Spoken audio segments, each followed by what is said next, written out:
ബാക്കി പറയും. ഞാൻ പറഞ്ഞില്ലേ, ഞാൻ ലീഗിന്റെ പൊതുരാഷ്ട്രീയം ഞാൻ മൊത്തത്തിൽ ആക്ഷേപിക്കും. ലീഗിന്റെ പാർട്ടിയാണ്. പക്ഷെ ലീഗിന്റെ ലാബിൽ വന്നിട്ട് സമസ്തക്കെതിരെ കുറയ്ക്കുന്ന ആളുകൾക്കെതിരെ ഞാൻ പറയും. ഈ തെരഞ്ഞെടുപ്പ് ഞാൻ പറയും. എന്റെ നിലപാട് ഞാൻ പറയല്ലോ. എന്റെ നിലപാട് ഞാൻ ഒരു കുട്ടിന് മുമ്പ് ഞാൻ പറയാൻ മടിക്കൂല. നാസർ ഫൈസിന്റെ നിലപാട് പറയാൻ കഴിയുന്നുണ്ടെങ്കിൽ എനിക്ക് എന്റെ നിലപാട് പറയാം.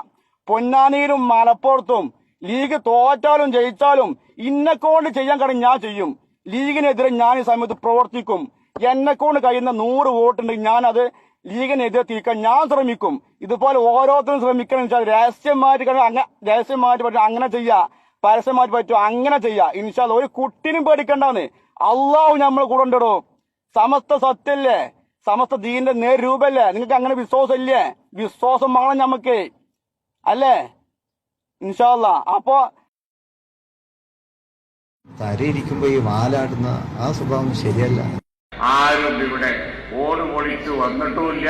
ഒറ്റ ദിവസം കൊണ്ടിട്ട് ഇവിടെ വിപ്ലവം ഉണ്ടാക്കിയിട്ടുമില്ല. പാണക്കാട് കുടുംബം ഒന്നടങ്കം വഫിയ സംവിധാനത്തിന് പിന്നിൽ ഉറച്ചു നിൽക്കുന്നു. 1.5 ലക്ഷം ആളുകളെ 3 ദിവസം കൊണ്ട് കോഴിക്കോട് കടപ്പുറത്ത് വിളിച്ചു കൂട്ടിയ സമസ്തയുടെ ഒറ്റ നേതാവിനെയാണ് കയറ്റാതല്ലേ ഞങ്ങൾ ആ യോഗം നടത്തിയത്. വലിയ പ്രസംഗ പീഠത്തിൽ നിന്ന് അതൊന്നും സാരമില്ല, അങ്ങനെ വിളിച്ചാൽ ശരിയാ, കുഴപ്പമില്ല, ഇങ്ങനെ പറഞ്ഞാൽ കുഴപ്പമില്ല എന്ന് പറഞ്ഞുകൊണ്ട് എന്തിനാണ് പാവപ്പെട്ടവരെ വഴിതെറ്റിക്കാൻ ശ്രമിക്കുന്നത്? തല കുനിക്കേണ്ടി വരും. കമ്മ്യൂണിസ്റ്റുകളുടെ മുമ്പിൽ പോയിട്ട് നിങ്ങൾ നിന്നു കൊടുത്തവരോടൊക്കെ ഞാൻ പറയുന്നു. അത് പള്ളിയിൽ പറയണ്ട എന്ന് പിണറായി അല്ല ഏത് നേതാവ് പറഞ്ഞാലും അതിന്റെ പുല്ല് വില പോലും ഞങ്ങൾ എത്തില്ല. പള്ളിയിൽ പറയേണ്ട കാര്യം പള്ളിയിൽ പറഞ്ഞുകൊണ്ടേയിരിക്കും. ദീനുൽ ഇസ്ലാമിന്റെ വേദി ഉപയോഗിച്ച് ഞങ്ങളെ വന്ധ്യരായ നേതാക്കളെയും അവരുടെ കുടുംബത്തെയും കുറിച്ച് ഇനി ആരെങ്കിലും പറഞ്ഞാൽ അത്ര മാത്രമേ നമുക്ക് അവരോട് പറയാനുള്ളൂ. പത്രത്തിന്റെ കാമ്പയിനുമായി വന്നിട്ട് പറയാനും 9 വർഷം കൊണ്ട് 90 വർഷത്തെ പത്രത്തെ ഞങ്ങൾ കവച്ചു വെച്ചിരിക്കുന്നു.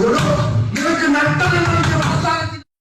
എറിഞ്ഞാലെത്താത്ത ഉയരത്തിലാണ് ചന്ദ്രൻ ഉദിച്ചു നിൽക്കുന്നത് എന്ന് മാത്രം പറഞ്ഞുകൊണ്ടും ചന്ദ്രനെ മൂടിക്കളയാൻ ഒരു കാർമേഘവും ഇന്നോളം അതിന് സാധിച്ചിട്ടില്ല. ഹമീദ് ഫൈസിനെ ഇരുത്തിട്ട് തന്നെ ഹമീദ് ഫൈസിയുള്ള സദസ്സെന്ന് ഹമീദ് ഫൈസിക്കെതിരെ പറഞ്ഞിട്ടുമുണ്ട്.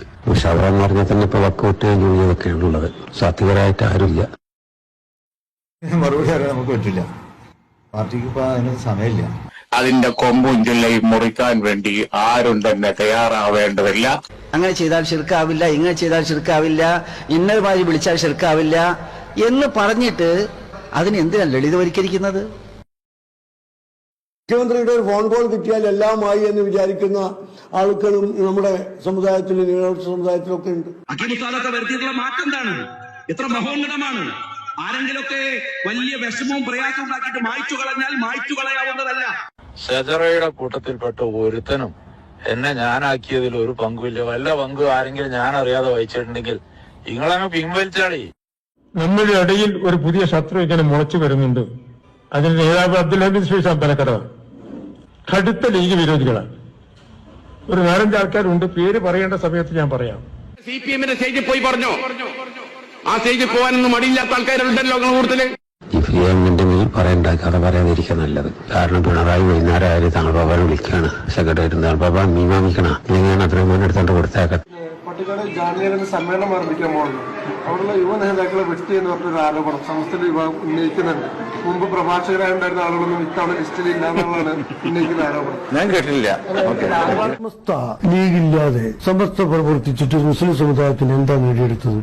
വാഫിയ പ്രശ്നം അതുപോലെ തന്നെയാണ്. സംസ്ഥയിൽ 2-3 ആൾക്കാർ, ഒന്ന് MT ഉസ്താദ്, ഒന്ന് മോയിൻകുട്ടി മാസ്റ്റർ, പന്തല്ലൂര്, ഹമീദ് ഫൈസി അമ്പലക്കടവ്, മുണ്ടുപാറ, ബാക്കിയാണ് സംസ്ഥയുടെ മുഷാവറ അംഗങ്ങൾ. ഇപ്പൊ SKSFന്റെ പ്രസിഡന്റ് ആരാന്ന് പോലും ആരും പറഞ്ഞിട്ട സാഹചര്യം. ഇപ്പൊ കുഴപ്പമുണ്ടാകുമ്പോൾ ഒപ്പിടുമ്പോൾ മാത്രമാണ് പേരറിയുന്നത്.